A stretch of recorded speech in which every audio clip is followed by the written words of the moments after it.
Welcome to El Regnum channel. If you are new to this channel, please do not hesitate to click subscribe and hit the notification bell for you to be more updated of the coming videos.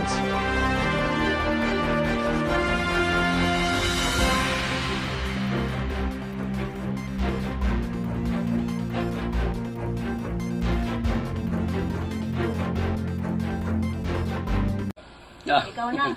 Okay, salamat sa iyo sa ating angkorman na walang iba kundi si Rena Biti Olandag. Magandang hapon diha, Rena.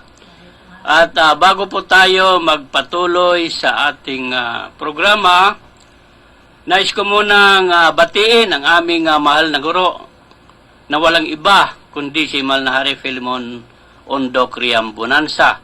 At sa ating ngayong presidente sa Kingdom of God na walang iba kundi si Malang Presipe Rocky Riambunansa, at sa ating presidente sa PDDMC, sa Philippine Deuterium natin, na walang iba kundi si Haring Adolfo Riambunansa, at sa lahat na kanyang mga kapatid, at sa mga lahat na mga mahal na rina na dyan ngayon sa templo. Magandang hapon sa inyong lahat dyan. Alam namin na kayo'y nakikinig ngayon sa ating programa tungkol sa kaharian ng Diyos. So, sa akin din mga kasamahan sa region, from Region 1 to Region 12, magandang hapon sa ating lahat, lalo na sa ating regional director ng Region 9, na walang iba kundi si Haring Felix Prosiso. Magandang hapon diha, Hari. At sa aking mga kasama sa mga provincial leader, considering as haligi sa gingharian sa Diyos, at sa mga municipal leader, at sa ating mga barangay leader na mga haligi sa gingharian sa Diyos, abot ng makakarinig sa ating programa ngayong hapon na ito. At ito kami muling nagbabalik sa ganitong araw, ganitong oras, dito sa DXBD 101.3 sa pamagitan kay Sir Charles Perolino. Magandang hapon. At sa kanyang pinakamamahal na may bahay, si Ma'am, nakalimutan ko pangalan ni Ma'am. Magandang hapon sa lahat. So, at sa aking mga kasama, sa aking region, binabati ko rin po dyan sa Palawan, kay Haring Joel Layawa, kay Prince Ariel Lobrido, at kay Ma'am Gina Bunbon, at sa mga nanay, at sa lahat na ating mga coordinator sa Palawan. Magandang hapon. Diyan po sa Masbate, nandiyan po ngayon si Bro Uni Igloso. Bro, magandang hapon dyan sa inyo sa Masbate, sa Piña Francia, Burias. Nandiyan ka ngayon, nakikita ko ang iyong So, at dyan kay Haring Randy Hakar sa Tikaw, at kay Prince Dick Alindugan, kay Prince Real Cubindas, at sa aking junior sa Balino, Masbate, magandang hapon, at kay Darina Susan Billigas Pilayo, at kay Haring Idi Billigas, at kay Rina Tansya, magandang hapon, at sa lahat ng mga kasama dyan sa Masbate, Burias, magandang hapon. Sa Mindoro, dyan kay Haring Jose Mitante, Haring Edgar Elideros, at kay Haring Elmer Elideros, magandang hapon dyan sa lahat sa inyo. At dyan po sa kay Rina Joby Pilinyo, dyan sa Dimasalang, Masbate, magandang hapon sa lahat dyan kay Haring Bidget Santiago ng Claveria, Masbate, magandang hapon sa lahat. Ngayon, nandito na po tayo sa ating programa tungkol sa kaharian ng Diyos, na ang sabi ng Diyos, datapwat unahin muna ninyo paghanap ang kanyang kaharian at ang kanyang katuwiran, at ang lahat ng mga bagay na ito ay pawang idaragdag sa atin. Ang katanungan diyan ay matatanggap ba natin ang kaharian na ito na itinatag ng Diyos? Kaya nga po sa buong mundo, sa lahat ng mga sikta ngayon na nakarehistro sa Security Exchange and Commission, maniwala kayo at sa hindi, at kung hindi nyo i-deny, lahat tayo ay naghahanap ng kaharian. So, paano ba natin ito mahahanap at sa anong paraan? Kasi alam ko, maliban sa kasama namin, ay hindi lingid sa inyong kaalam na kayo mismo nag-iisip kayo na ang kaharian ng Diyos ay nasa kalawakan. Di po ba? So ngayon, ay ang katanungan natin, unang utos ng Diyos ay pinapahanap ang kanyang kaharian. So sa anong paraan natin ito mahahanap? Di ba? Kasi lahat naman na naghahangad ng kaligtasan ay nanais na makakita at makasama ang Diyos. Lalong-lalo na ngayong panahong ito, mga kapatid, no? Siguro, buong mundo ngayon nakakaalam na mayroon tayong nahaharap ngayon na medyo nakakalungkot isipin o hindi katanggap-tanggap sa tao na mangyari ito. Meron tayo ngayon nabubuo na digmaan dito sa gitnang silangan. Na kung ating ito'y iisipin, itong Iran, nga dati ito'y Persia, na kung saan dyan si Ciro naghari sa Persia sa loob ng 207 years sa kanyang paghahari sa Persia. So ngayon na ito'y naging Iran sa ngayong panahong ito. Ang katanungan natin dito, mga kapatid, no? Alam ko ang iba nananalangin na sana wag ito matuloy kasi kawawa ang tao.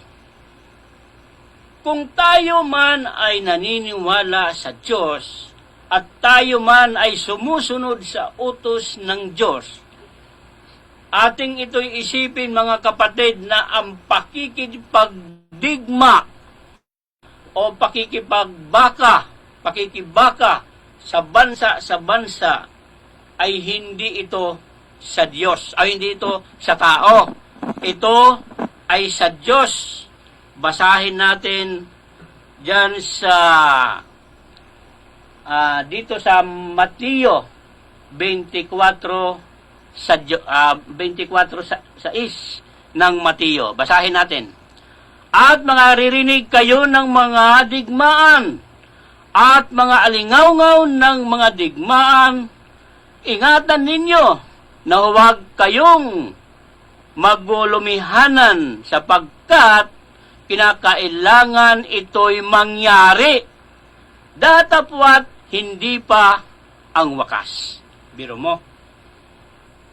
Bakit tayo'y mananalangin na huwag yan matuloy? Kung tayo man ay nasunod sa utos ng Diyos, bakit hindi natin ito tanggapin sa ating kalooban? Pero sadyang mga ngalumihanan talaga ang tao at nagkakaroon ng takot kung hindi natin alam kung ano ang gawain ng Diyos. Kasi mahirap, mahirap na tayo ay nagsisigaw at sinasabi na tayo ay nasunod sa utos ng Diyos. Pero bakit nga ba may gera? Bakit nga ba may kaguluhan sa mundo ngayon. Kaya kung ating aalamin, ito'y pabalik-balik na rin natin, ito'y sinasabi sa una pa man na aming pagpuprogram dito, na bakit may gera? Bakit ba ito'y nangyayari ngayon? Kung alam natin yung tinatawag na BC, na binigyan nila ng kahulugan na before Christ, kuno, siguro sa kanilang pag-iisip, doon pa ang Christ. Paano kung wala pa ang BC, di wala pa ang Christ? Eh, sinong gumawa ng mundo kung wala pa ang Christ? Pero ayon sa kanilang abot ng kanilang kaalam o nalalaman, yung sinasabi nila na before Christ o BC, nagganap na doon ang tatlong gera. Mula sa 606 BC, sa pamamagitan ni Nabucodonosor ng Babylonia, nakipagdigma siya laban sa Medo-Persia. Medes, at Persia, na yun ngayon ay ang Iran.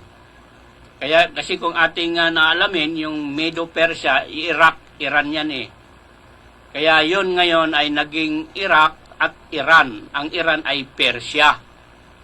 So, yun ang unang gera. Tinatawag yun na First World War.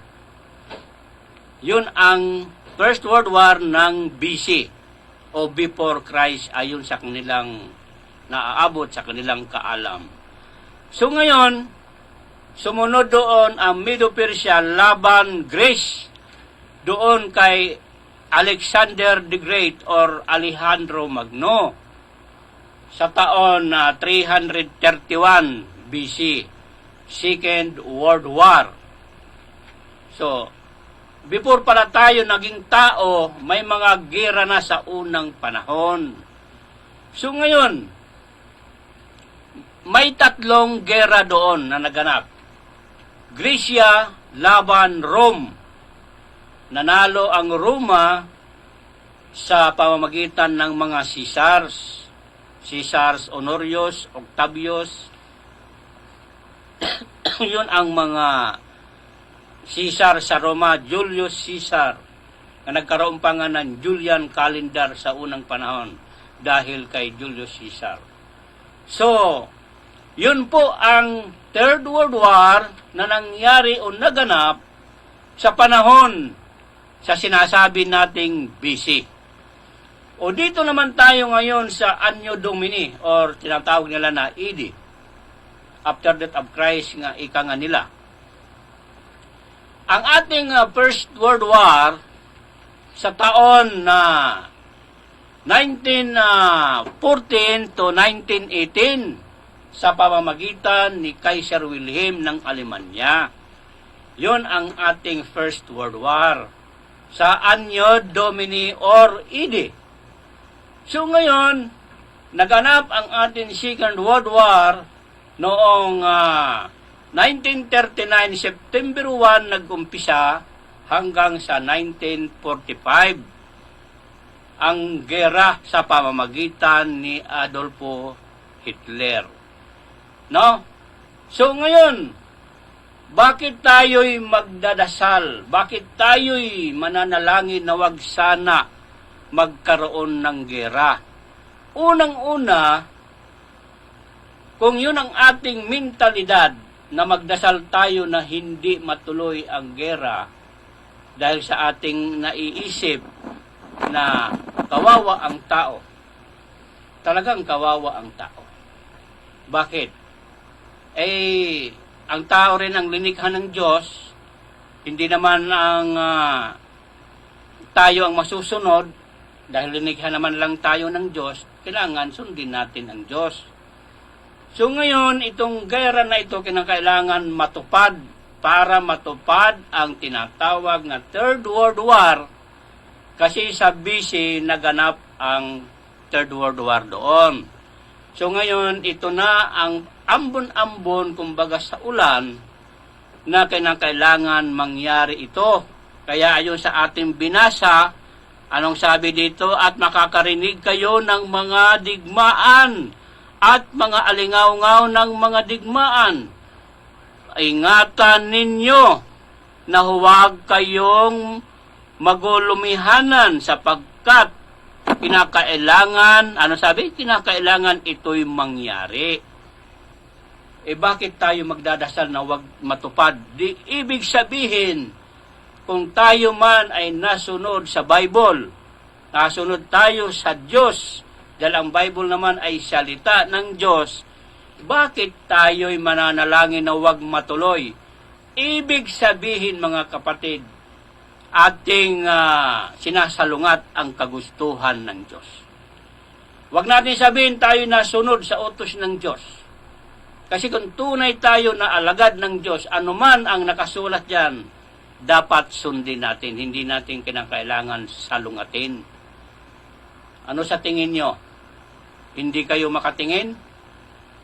Kaya nga isipin natin, mga kapatid, na dapat tanggapin natin anuman ang ibibigay sa atin ng Diyos. Bakit?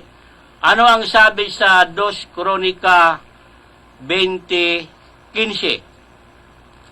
At kanyang sinabi, dinggin ninyo buong Huda, biro mo buong Huda, at inyong mga taga Jerusalem, at ikaw na Haring Kusapat, ganito ang sabi ng Panginoon sa inyo, huwag kayong mga takot o mga lupaypay man dahil sa malaking karamihang ito, sapagkat ang pakikipagbaka ay hindi inyo, kundi sa Diyos. Biro mo? Hindi ito sa ating gawain. Ang mga tao, kung naniniwala kayo na ang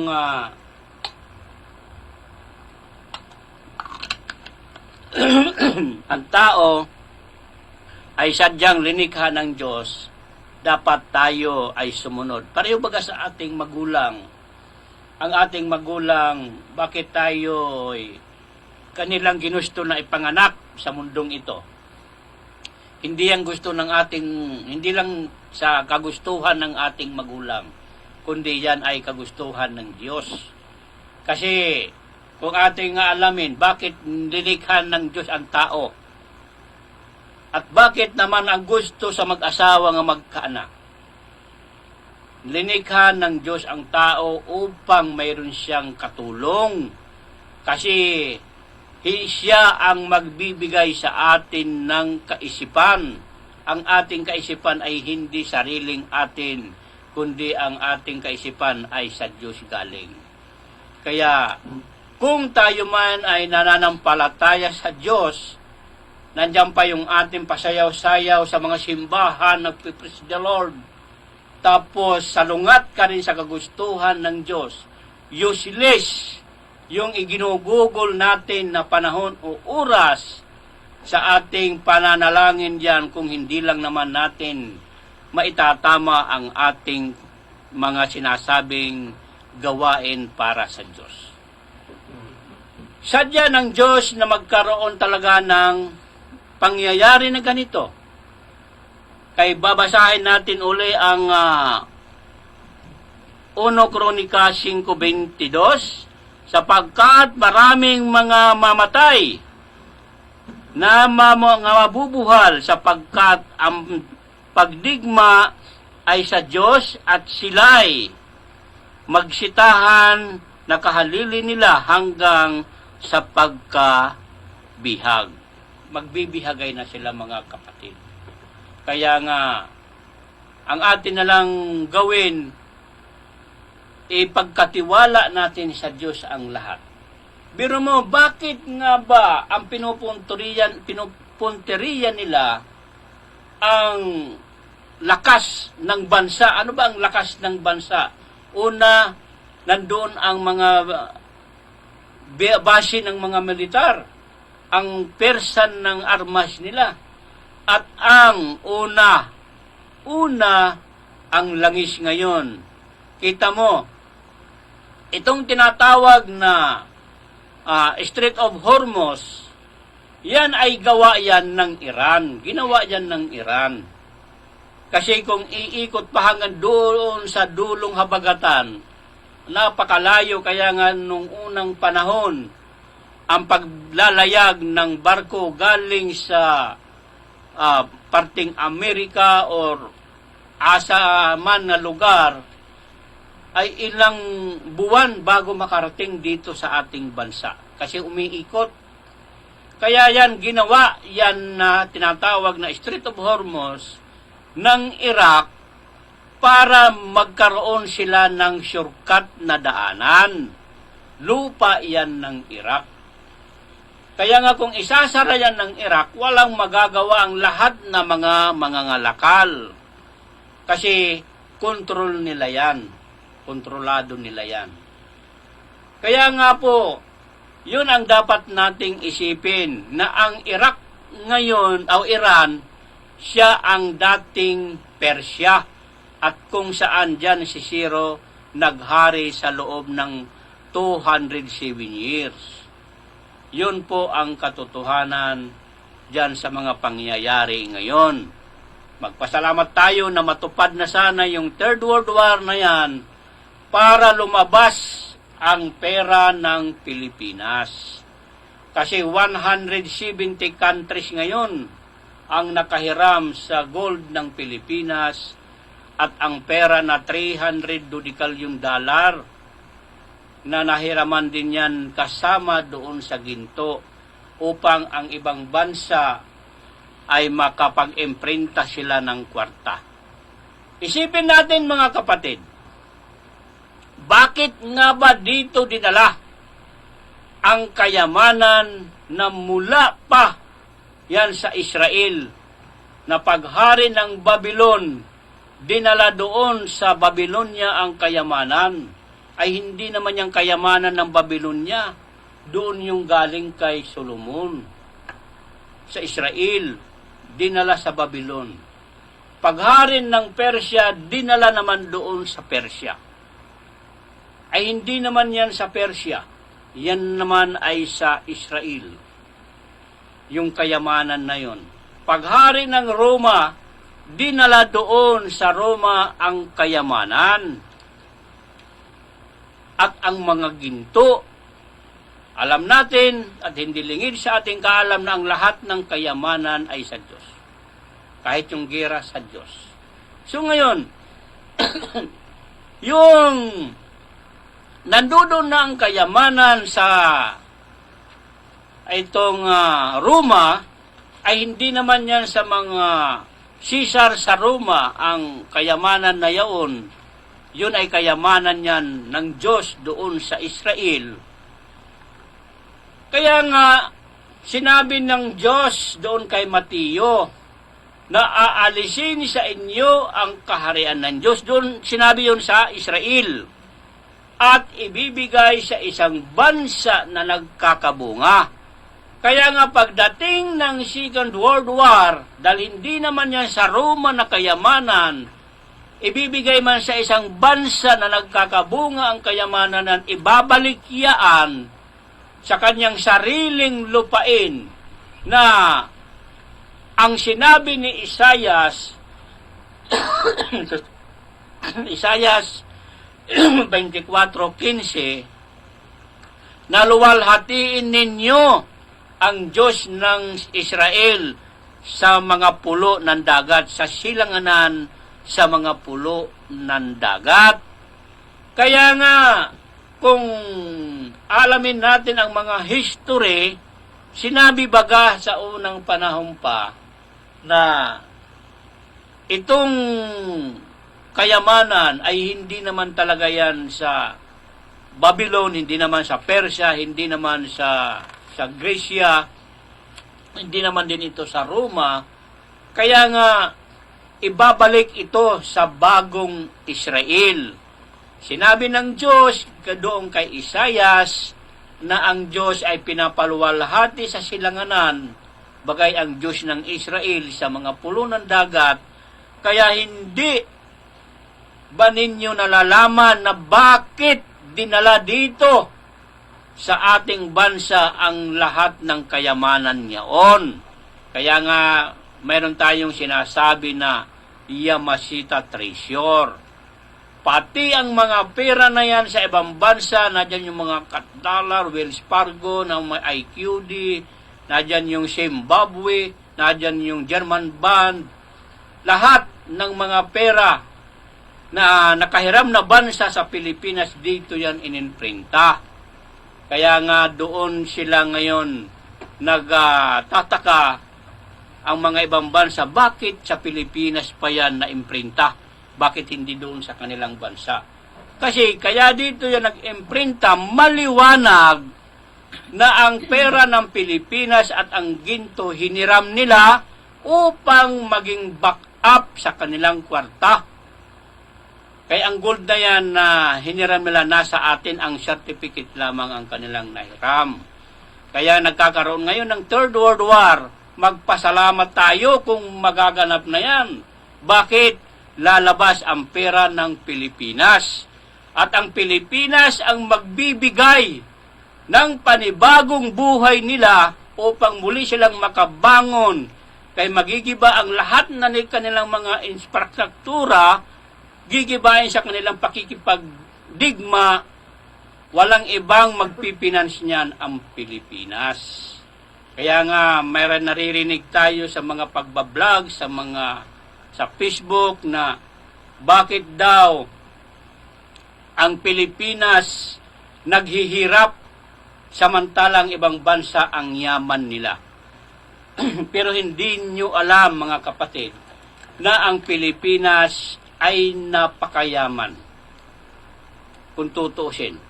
Pero antayin natin ang tamang panahon. Kasi kung pipitasin mo ang prutas na hindi pa hinog at kakainin mo yan, hindi yan matamis at iba ang lasa. Kaya nga, antayin natin ang tamang panahon at yan ang magbibigay buhay sa atin. Kaya nga, magpasalamat tayo na mangyayari na yung kaguluhan na yan para maganap na ang Third World War. Kaya ang ikapitong gera sa buong mundo, mangyayari pa yan sa 2996. Matagal pa yan mangyari yung ikapitong gera, yung gera ng Armageddon. Yun ang kahuli-hulihang gera. Kaya magpasalamat tayo kung magaganap na ang ika-6 na gera mula sa panahon ng Babylonia, BC at AD, na maganap na yan pang-6 na gera ngayon para lumabas na ang kayamanan ng Pilipinas. Kaya nga, kung alam nyo lang kung ano ang magandang bukas na ating inaabangan. Kaya nga, ano ba ang sabi sa banal na aklat sa Gawa 2:21 na ang sinasabi dyan, ang sinumang tumawag sa pangalan ng Diyos ay maliligtas. So ngayon, napakaraming tao ang tumatawag sa ngalan ng Diyos. Maliban lang sa ibang sekta, sa mga naniniwala nga ang Diyos natin si Jesus, bakit hindi kayo dinidinig? Tawag kayo ng tawag dyan. Ang iba, nagkalyo na ang tuhod sa kaluluhod-duhod dyan sa mga simbahan, sa pagdadasal nila, pagkatapos ang tinatawag nilang Diyos ay parang bingi sa kanila. Hindi nila nakikita o nalalaman siguro sa Bible na ang Diyos na darating ay mayroon siyang bagong pangalan na binabanggit sa Gawa 2:21 na ang sinumang tumawag sa ngalan ng Diyos ay maliligtas. Ay sino ba ang tinatawag natin na Diyos? Sa panahon ni Jesus, very powerful ang pangalan niya. Kahit hindi mo banggitin, basta't iyon ay nasa isip mo na naniniwala ka sa Kanya, na dyan ang power ng Diyos. So ngayon, ay iba na ang Diyos na darating, ang katawan. ang espiritu ay siya pa rin yun. Pero, ang kanyang katawan ay iba na. Bakit? Ano ang sabi ng Korinto? 2 Korinto 3:17. Ang Diyos ay espiritu. Ngunit kung nasaan ang Diyos, ang espiritu ng Diyos, doon may kalayaan. So ngayon, nasaan baga ngayon ang espiritu ng Diyos? Akala ninyo ang Diyos humiwalay sa daigdig? Wala. Ayon lamang sa ating mga nababasa na kung minsan ang ating paniniwala ay yun na, yung pala ay hindi pa yun ang kagustuhan ng Diyos. O hindi yun ang akma ayon sa sinasabi natin. Kaya nga, ano ba nga ba ang dapat nating gawin na ang sinasabi sa banal na aklat ang makatawag sa pangalan ng Diyos maliligtas? Paano magiging totoo ang Bible kung hindi yan mangyayari? Nakasulat sa Bible na magkakaroon ng digmaan. Ngayon, wala naman digmaan dyan sa Bible, nandito man sa labas, na yun man ang kanyang katuparan. Kaya nga magiging totoo ang nakasulat sa banal na aklat kung yan ay mangyayari. Naintindihan ba natin, mga kapatid? Mangyayari na ang nakasulat sa banal na aklat ay magiging totoo kung ito'y mangyayari. Di po ba? So ngayon, sinabi sa banal na aklat, may ipapanganak na batang lalaki at magiging makapangyarihang Diyos. Hindi naman sa Bible yan ng anak. Sa labas man yon bilang katuparan sa naisulat. Ngayon, tatawag ka ng Diyos. Ang tinatawag mo na Diyos ay hindi na yan ang katawan niya na tinatawag natin. Kasi nga, ang sabi sa banal na aklat, mayroon na siyang bagong pangalan. Ang sabi nga dyan sa Apokalipsis 2:17, ang magtagumpay ay bibigyan niya ng batong puti at sa batong yaon ay may nakasulat na bagong pangalan na walang ibang nakakaalam kundi yaong lamang tumatanggap. Kung tinatanggap mo yung bagong pangalan na yan, kahit nasa kailaliman ka, basta buo ang paniniwala mo at heartily ka nga nananampalataya sa Diyos, hindi sinungaling ang Diyos. Totoo, ililigtas ka. Doon pa matutupad ang nakasulat sa Gawa 2:21 na ang sinumang tumawag sa pangalan ng Diyos ay maliligtas. So ngayon, sa panahon ni Jesus, nandun si Jesus, kausap niya mga Parisiyo at mga Eskriba. Sinasabi ng mga Parisiyo at Eskriba na mayroon silang Diyos. Kaya lang hindi nila kilala kung sino ang Diyos. At nakikipagdebate sila kay Jesus. So ngayon, nagalit sila nung sinabi ni Jesus na bago pa si Abraham ay ako na. Biro mo? Ikay kung ating nga alamin, mula kay Adan, Sit, Inos, Kainan, Malalil, Harid, Hinot, Tusalam, Lamit, Noe, nasaan bang Abraham ang Jesus doon? Wala. Doon kay Noe, Sem, Arpaksad, Salah, Heber, Pilig, Rio, Sirug, Nakor, Tari, Abraham. Walang Jesus doon. Nagalit ang mga tao. Ang isip nila, nagsisinungaling ni Jesus sa harapan nila. Pero, totoo kaya nga nagsisinungaling ang Diyos? Kayo ang tatanungin ko. Ang mga Eskriba at Parisiyo na sumasalungat sa Kanya, sila ba ang nagsasabi ng totoo? O si Jesus mismo ang nagsasabi na bago pa si Abraham ay siya na? Di ba? Masasabi nyo ba na hindi totoo ang sinasabi ni Jesus? Para sa akin, totoo. Bakit? Mula kay Adan, siya na si Jesus. Kay yun na ang Kristo. Hanggang kay Noe, hanggang kay Abraham. Yung espiritu na yan, nag-iba-iba lamang ng katawan. Hanggang sa panahon na ni Jesus. Kaya nga sabi ni Jesus, bago pa si Abraham ay siya na. Ngayon, paano magiging totoo ang nakasulat sa banal na aklat ang tumawag sa pangalan ng Diyos maliligtas? Lalong-lalo na kung halimbawa may mga missiles na dumating dito sa ating bansa. Nung ako'y nasa ibang bansa, may pumutok o may lumapag na missiles doon sa Riyadh. Nandoon ako sa Damam. Mula sa Riyadh hanggang Damam, 430 kilometers ang layo. Ang isang missiles ng Iraq na lumapag ng Saudi, yung panginginig ng lupa o parang lindol, masigit pa ang lindol doon sa mga naranasan nating lindol. Napakalakas ng yanig. Biro mo, 430 kilometers. Isang missiles lamang yun. Kaya nga, yun ang dapat nating isipin, mga kapatid. No? Sino ba naman ang hindi matatakot? Doon agad tatawag tayo ng Diyos. Kasi natakot tayo. Pero, alamin natin ang kriteria sa banal na aklat kung sino ba ang dapat nating tawagin na Diyos. Kasi sinasabi naman niya na mayroon siyang bagong pangalan. Alamin natin ang bagong pangalan na sinasabi sa banal na aklat kung sino yun.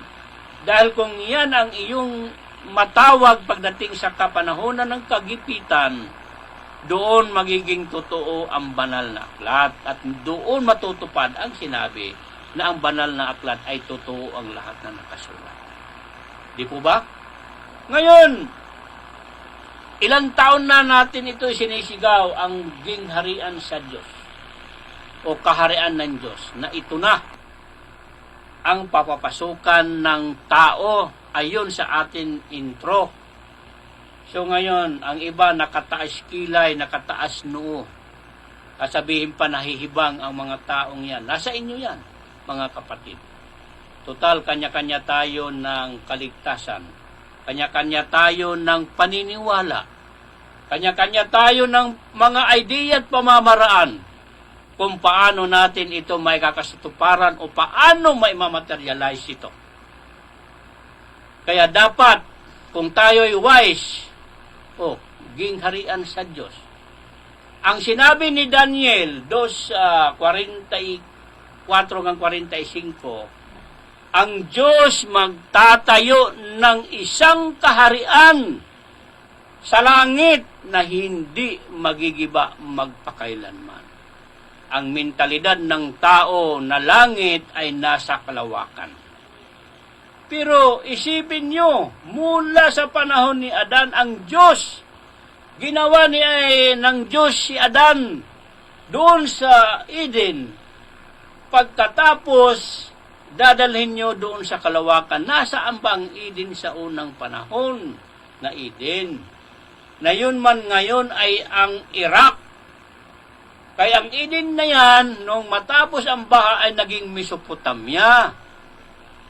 Naging Mesopotamia yan. Tapos naging Babylon. Ngayon ay Iraq. Diyan ang Adan ginawa ng Diyos sa Iraq, na lupa ng Iraq. Bakit doon nyo sa kalawakan dadalhin ang Diyos? Nandito ang tao. Nandito ang tao tumatawag sa Diyos. Walang tao doon sa kalawakan. Ipinapahanap ang kaharian ng Diyos. Kaya nyo bang maghanap doon sa kalawakan? Mabuti pa siguro yung mga aswang makapunta pa sa kalawakan, makalipad. Kayo, sasakay kayo ng eroplano doon, kamahal lang yun ng gasolina. Maubusan kayo ng gatong doon. Babagsak pa rin sa lupa. Kaya, ang sabi ni Isaias, hanapin, luwalhatiin natin ang Diyos sa silanganan, bagay ang Diyos ng Israel sa mga pulo ng dagat. Pinapahanap ang kaharian ng Diyos. Kahit magsagwan pa kayo, makikita nyo ang gingharian sa Diyos sa silanganan. Kahit wala sa kalawakan, hindi magiging sinungalin si Isayas na ipinapaluwalhati ang Diyos sa silanganan, pagkatapos pala, higit kayo kay Isayas dahil ang Diyos nandoon sa kalawakan. Mas magaling kayo kay Isayas. Isipin nyo na lang mga kapatid, bakit dito ninala ang lahat ng kayamanan? Bakit dito ibinaon sa ating bansa? Bakit dito nag-imprinta ng kwarta ng mga ibang bansa? Ano ba ang katotohanan? Kasi yung mga ginto na yan at pira na yan, galing yan sa Israel na kinuha ng Babylon, ng Persia, ng Greece at Roma, ibabalik sa bagong Israel. Kasi ang sabi sa Apokalipsis 3:12, sa bagong Jerusalem ay mayroon siyang bagong pangalan na mananaog mula sa langit. Kung magagawa naman ang Diyos doon sa kalawakan o bagong Jerusalem, saan na naman niya isasalpak yan? Maghahanap na naman kayo. Hindi na ba ang Diyos magagawa pa at tapos na ang kanyang mga ginawa? Kaya nga sabi ni Malnari, consummatum est. Natapos ng lahat. Tayo lamang, kung tayo lamang ay nakakaintindi mga kapatid, no? Napakadali naman unta-intindihin. Pero minsan, mas magaling pa ang pusa. Pag sinipatan mo, nakakaintindi. Pero yung tao, mas matigas pa sa bato ang isip maniwala. Ipipilit nila na ang kaharian nasa kalawakan na hindi naman nila kayang dumating doon. Sinong mga kapatid natin na mga preacher o mga nangangaral na may kakayahan makapunta doon sa kalawakan upang matupad ang nakasulat na hanapin ninyo ang kaharian ng Diyos? Mayroon bang isang tao dyan? Mayroon ba diyang pastor na may lakas ng loob na maghanap doon sa kalawakan ng kaharian ng Diyos upang matupad ang nakasulat na unahan ninyo paghanap ang kanyang kaharian? Dahil hindi pwede maghiwalay ang Diyos at ang kanyang kaharian. Kung ikaw pala gagawa ng bahay dito sa lupa, doon ka maghahanap ng tao sa kalawakan. Hindi siguro mangyayari yun mga kapatid. Kaya nga, kung nasaan ang Diyos, nandoon po ang kanyang kaharian. Kaya nga dito dinala, magpasalamat tayong lahat ng mga Pilipino na dito dinala ang kaharian ng Diyos. Kaya dito rin dinala ng Diyos ang kayamanan ng Israel sa lumang Israel. Di ba kayo nagpapasalamat? Gusto nyo pang pumunta sa kalawakan? Aywan lamang sa inyo. Sa ngayon, na nagkakaroon na ng gera, alam kong natatakot kayo. Hala, punta na kayo doon sa kalawakan. Maghinay-hinay na kayo doon paglipad para makita nyo na at matupad nyo ang nakasulat sa banal na aklat. Bakit dito kayo sa lupa nakikibaka?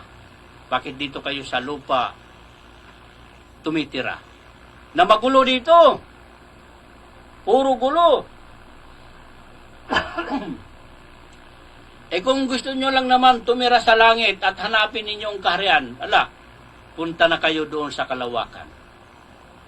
Huwag kayong maniwala sa sinasabi namin. Tuparin ninyo ang inyong gusto. Alam mo, mga kapatid, napakatagal na ng panahon na ang tao naghahanap ng Diyos. Pero kung iisipin natin, ang Diyos nasa atin lamang. Mayroon naman nagsasabi na ang Diyos, ang kanyang kaharian ay nasa puso. Ngayon, kung nasa puso ang kaharian, mga kapatid, napakaraming sikta ang gustong makarating sa kaharian. Huwag na lang natin isama ang mga member, ang mga pastor na lang. Ay saan ba na pastor ang kaharian niya na pwedeng tayo ng Diyos doon sa kanyang puso? Hindi kaharian ang itatayo sa puso ng tao, kundi ang mga utos ng Diyos upang tayo'y makaintindi.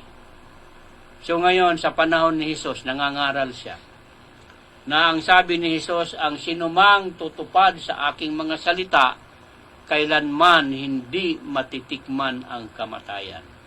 Sabi ng Juan 8:51. Ngayon, sumalungat ang mga eskriba at parisiyo.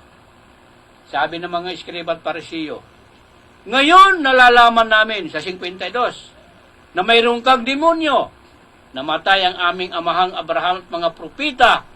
Ngayon sinasabi mo kung tutupad kami sa iyong salita, hindi namin matitikman ang kamatayan. Sino ka sa iyong sarili? Ang tanong natin mga kapatid, dahil alam ko naman na hindi kayo maniniwala, sino ba nagsasabi ng totoo doon? Si Jesus o mga eskriba at parisiyo na sumasalungat sa kanya? Kaya nga, ano ba ang sentro ng salita ni Jesus?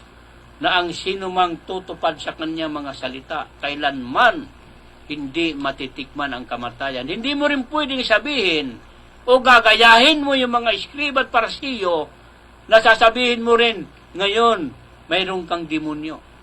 At hindi mo rin paniniwalaan dahil ang isip mo, lahat ng tao mamamatay. Di ba?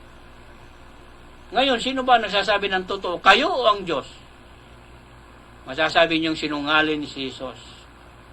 Kaya nga, hindi niyo ba alam na ang sabi sa 2 Corinto 15:44 hanggang 45, anong sabi doon? Ang huling Adan ay magbibigay buhay. Ngayon, sa ibang grupo, naniniwala na ang Hesukristo babalik.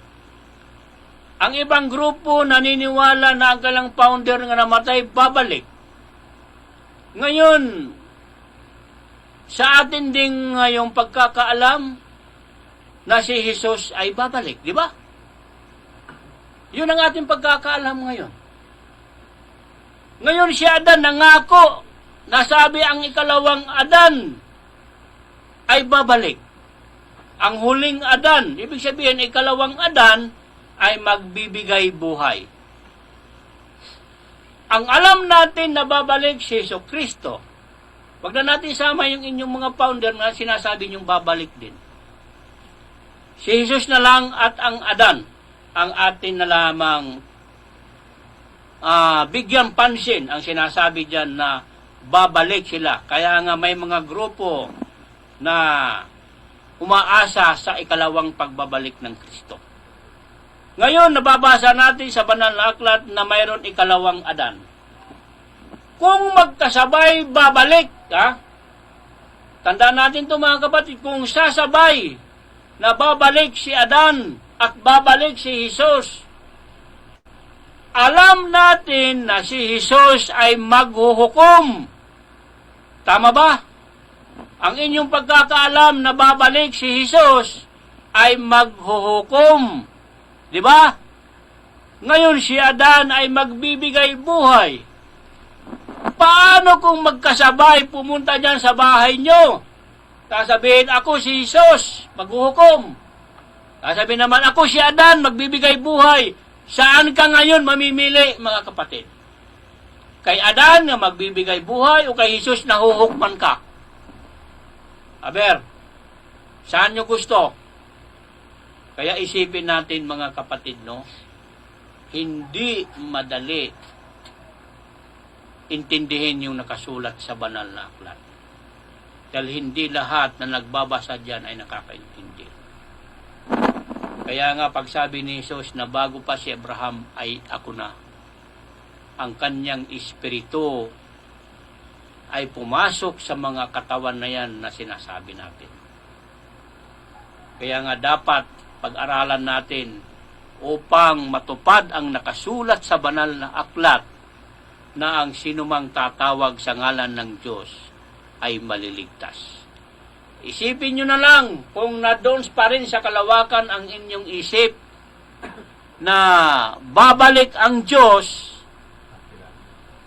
sa ating pagkakaalam na ang Diyos nababalik at sinabi rin sa banal na aklat na ang sinumang tatawag sa pangalan ng Diyos ay maliligtas. Ibig sabihin yung babalik ng Diyos, alam nyo na kung ano yung kanyang bagong pangalan para yun ang inyong matawag pagdating ng kagipitan natin. Di ba? Kaya nga, ang lahat ngayon na nangyayari sa mundo ay kalooban ng Diyos, hindi ating kalooban. Kaya nga kung tunay tayo na mananampalataya sa Diyos, yung binasa natin na teksto kanina, nakasulat sa banal na aklat na ang pakikipagdigma ay hindi sa atin, ay sa Diyos. Dahil ang Diyos ang nagbibigay sa atin ng kaisipan upang mangyari ang lahat. Hindi sa ating kalooban. Ito'y kalooban ng Diyos. Kaya bigyan natin ng daan ang Diyos na mangyari ang lahat. Kasi magpasalamat tayo. Hindi po kami nakikipagbiro sa inyo, nakikipagbiroan. Malapit na ang kadagaya ng Diyos. Malalaman na lang natin na ang Pilipinas na pala ang suppliers ng buong mundo ng tinatawag natin na ito na kapalit ng gasolina na ang deuterium. Kaya nga doon na matutupad ang nakasulat sa banal na aklat na sa langit ay wala ng gutom. Di ba? Kasi hindi yung langit na kalawakan, bakit wala ka na ba doon sikmura? Wala kang tiyan doon? Hindi ka na makaramdam ng gutom? Dito yun sa Pilipinas. Once na mabuksan na ang ating kayamanan sa Pilipinas, na ang bawat Pilipino na naniniwala sa Diyos magkaroon na ng share, katulad sa ibang bansa na mayroon silang mga share dahil mayroon silang langis. Kung mag-share ka ng 100,000, 200,000 a month, doon na matutupad ang nakasulat sa banal na aklat na sa langit ay wala ng gutom. Pasalamat tayo mga kapatid. Mga kapatid, wala na tayong oras. Ay gustuhin pa man natin ipaliwanag ang lahat. Wala na po tayong magagawa at ang oras ay hindi napapayag. At sa pamagitan ng ating programa, sa Kingdom of God at sa ngalan ni Malnari Philemon Oriam Bonanza at ni Malna Prinsipe Rocky Oriam Bonanza at sa ating radio station sa DXBD 101.3 FM kay Sir Charlie Perolino. Maraming salamat. Sa susunod na araw, ganitong oras, magbabalik ang programa The Kingdom of God at inyong lingkod, Sharing Wilbert Bermog from Region 5. Mabuhay